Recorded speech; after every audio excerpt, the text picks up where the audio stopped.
اخواتي وحبايبي، فيديو جديد ان شاء الله باذن الله. النهارده زي ما اتفقنا هيبقى موضوع الفيديو عن طريق التعليقات. اي حد من اخواتنا وحبايبنا عنده مشكله في صيد الغله يكتب لنا في التعليقات، وان شاء الله هيكون موضوع الفيديو في اول كل طلع الصيد ان شاء الله. النهارده هنرد على اخونا وحبيبنا كتب لنا في التعليقات ان هو ظروفه مش سامحه ان هو يعمل دور او يطلع على طول، فعايز افضل طريقه للصيد في الاماكن العشوائيه. طيب، سؤال وتعليق مهم جدا هيناسب كتير من اخواتنا وحبايبنا اللي ظروف شغلهم بيطلع في الاسبوع مره، كل اسبوعين مره، فطبعا مش هيعمل دور وبيطلع مثلا على طول في موسم الغله. دي ظروف ناس كتير غاويه صيد وحابه الصيد. طيب، الصيد في الاماكن العشوائيه، اولا صيد الغله ما ينفعش فيه الصيد في الاماكن العشوائيه. بمعنى ايه؟ صيد الطعم مثلا دود الارض او الريمه ممكن تشتغل في اي مكان وتسرح بالريمه مثلا هيشتغل معاك، لكن صيد الغله ما ينفعش تشتغل في مكان عشوائي. انزل اي ترعه ورا جاي عامل مرايه واصطاد، لا، ده ما يناسبش صيد الغله. ليه؟ لان صيد الغله بيعتمد على انك بتجمع السمك على الجرف جوه الدور، انك بتجمع كميه سمك وبتشتغل عليهم جوه الدور.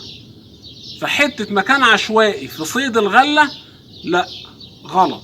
هتروح هتقعد بقى تلقط خنيني، ممكن غلطه بتاع، لكن مش هيجي تاخد منه كميه سمك. يعني احنا مثلا الدور بتاعنا النهارده رابع طلعه، يعني عامل دور وعامل حواشات، عاملين دور عالمي.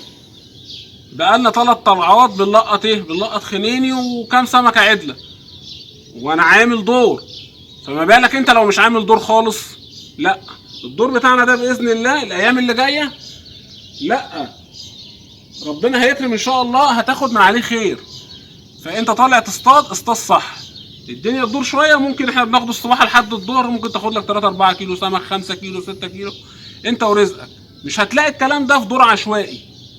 طيب، انا برضو ظروفي ان انا مش عارف اعمل دور او اطلع على طول. ازاي اشتغل؟ زي ما قلنا قبل كده السنه اللي فاتت اتكلمت برضو في الموضوع ده. عشان خاطر تنزل يبقى تعمل ايه؟ تنزل في ميه، ميه صيد غله معروفه ان دي شغاله غله. زي مثلا الترعه بتاعتنا ترعه العقاريه فيها مرامي غله. يبقى هنا تعمل ايه؟ تسال، تعرف الصيادين كلهم بيكلموا بعض. تنزل مثلا ميه العقاريه، اي ميه تكون شغاله غله، وتنزل تمشي على الميه وهتلاقي دوار. يعني احنا الوصله بتاعتنا دي طول ما انت ماشي هتلاقي دوار غله. تيجي تنزل تقعد على دور. مش كل الصيادين ما بينزلوش كل يوم، اكيد هتنزل هتلاقي في دور فاضي. بس هنا في نقطه لازم تراعيها، ايه هي؟ قعدت على دور الغله، اول حاجه تبقى فاهمها. لو انت قاعد وصادف جه صاحب الدور وهو قاعد قال لك الدور ده بتاعي، لم عدتك وقوم اتفضل. ده الصح يا جماعه. مفيش بقى جو انا اشتريت المكان، لا، غلط. قعدت على دور فاضي، يبقى اول حاجه صاحب الدور الغله جه، تلم عدتك وتفضل.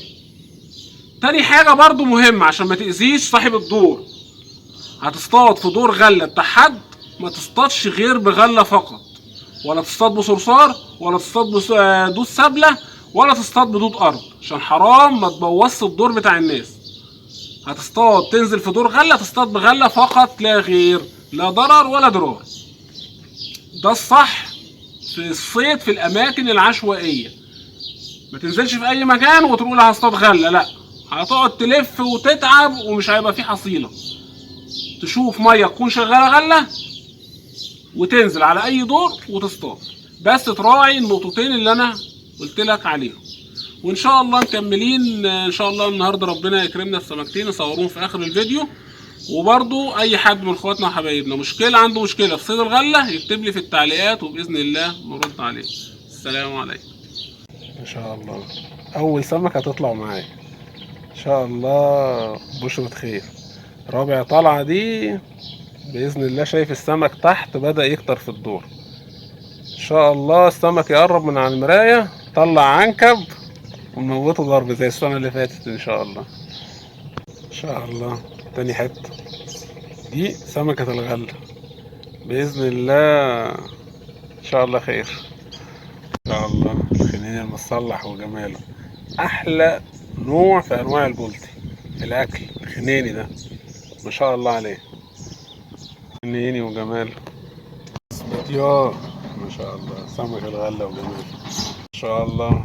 حلويات حضرت، ده اللي أنا بقول عليه، شغال صح وعامل الدور صح، موضوع تصاعدي معاه ما شاء الله. خنيني وجماله ما شاء الله، جماله خنيني وجماله.